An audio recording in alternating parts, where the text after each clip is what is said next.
Honorable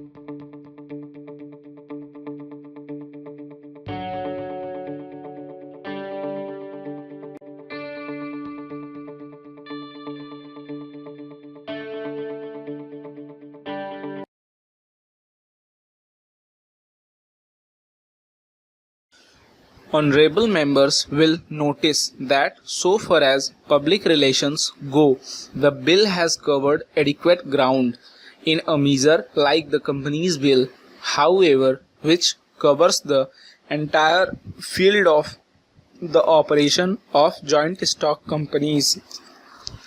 The limit of consultation and discussion can never be exhausted, and I would like to inform honorable members that although the bill was introduced in Parliament over 7 months ago, our officers have been engaged throughout this period in further studies and informal discussions with the interests concerned, and on the occasions I have also participated in such discussions. I have also given some further thought to some of the issues arising out of the bill, and I propose that the appropriate stage to bring before the select committee and any changes in the provisions of the bill which seem to me to be worthy of consideration in the light of this further examination. Now, honorable members would have noticed that the bill contains 6 clauses and 12 schedules. I think it is probably one of the longest legislative measures in recent legislative history, but its size might be regarded as misleading unless I make a few comments. The bill is both, one must remember, a consolidating and amending measure.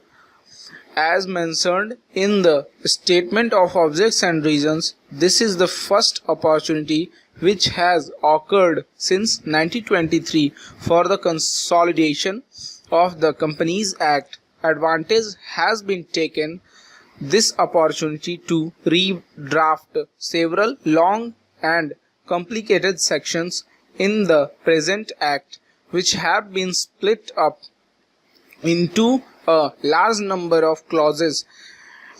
This is the largest single factor accountable for the increase in the number of clauses in the bill.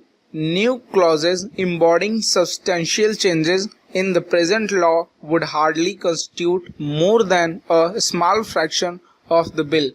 I would also draw attention to the structural changes in the bill to which a reference has been made in the Statement of Objects and Reasons. The redraft of the bill and the rearrangement of the existing chapters in the Companies Act in a more logical order have, I think, resulted in a noticeable improvement in the form of the bill, and I hope I will facilitate better understanding and appreciation of the scheme. I wish that the Act, which came into effect long ago, was implemented properly. I know that the minister here is very earnest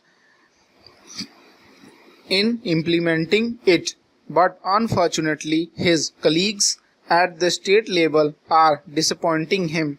Unfortunately, no steps have been taken for trimming or toning up the administration at the state level, and at the district level they have been taken immediately.